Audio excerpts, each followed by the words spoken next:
Grace here at Denver Botanic Gardens Chatfield Farms Plant Select Demonstration Garden. We've made it to spring and the garden is ready for its first round of spring cleanup. So it's very normal to come out to the garden for the first time after the winter season and think, wow, this is a mess, and get a little overwhelmed. But there are a number of things you can do that are really quick and easy that will make your space look a lot cleaner and nicer and ready for the growing season. When I'm doing any sort of spring garden cleanup, these are the tools that I really cannot go without. So we'll start with our pruners. These are going to be great for the more delicate, detailed things that need to get cut back. Soil knife, believe it or not, there are some perennial weeds that I already see need to go, as well as some new seedlings that need to come out, so I bring my soil knife with me for that job. Shears are great. I like to have a big rake as well as a smaller rake. The smaller rake is going to be great for that more detailed debris removal, especially in smaller spaces. Hedge trimmers, this is great for big, bulky things that need to be removed, like grasses and other thick-stemmed perennials.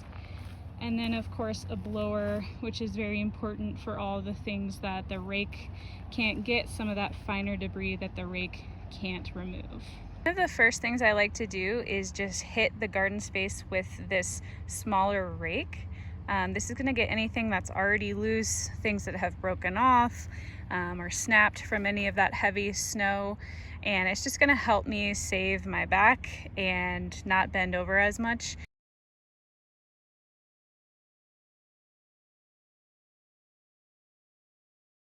Depending on your garden space, you may not need to use hedge trimmers.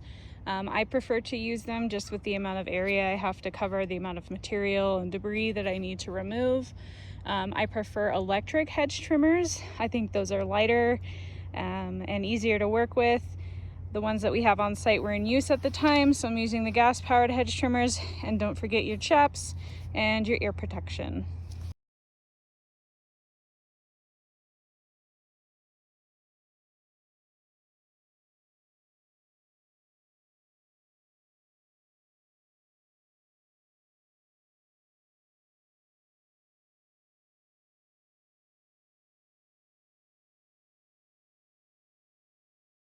If we get in close, you'll see I missed some spots, so I didn't want to hit this line with the hedge trimmers, so there's definitely some more detail work. All of this needs to be removed, all of these browner stems. So this is the time where I come through with the pruners and or those shears and really get in there and do some detailing.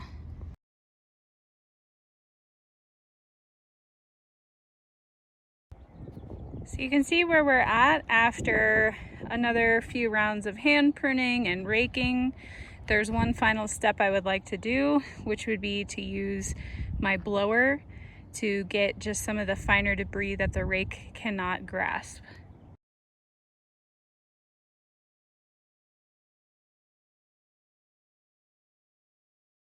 Here's the end result after multiple rounds of raking, cutting back by hand, doing some more fine detail stuff, as well as coming through with the blower once. You can see there's a good amount of bare soil. That's actually some vole damage that I uncovered as I cut things back, which is another video for another day. But I would say this area is ready for some pea gravel mulch, which is really going to spruce things up quite a bit more. But this is what I'm comfortable with leaving at for its first round of spring cleanup. As plants begin to fill out more and grow bigger, this area is going to look great. And you can see I've got a good amount of cutting back to do in the remainder of the garden.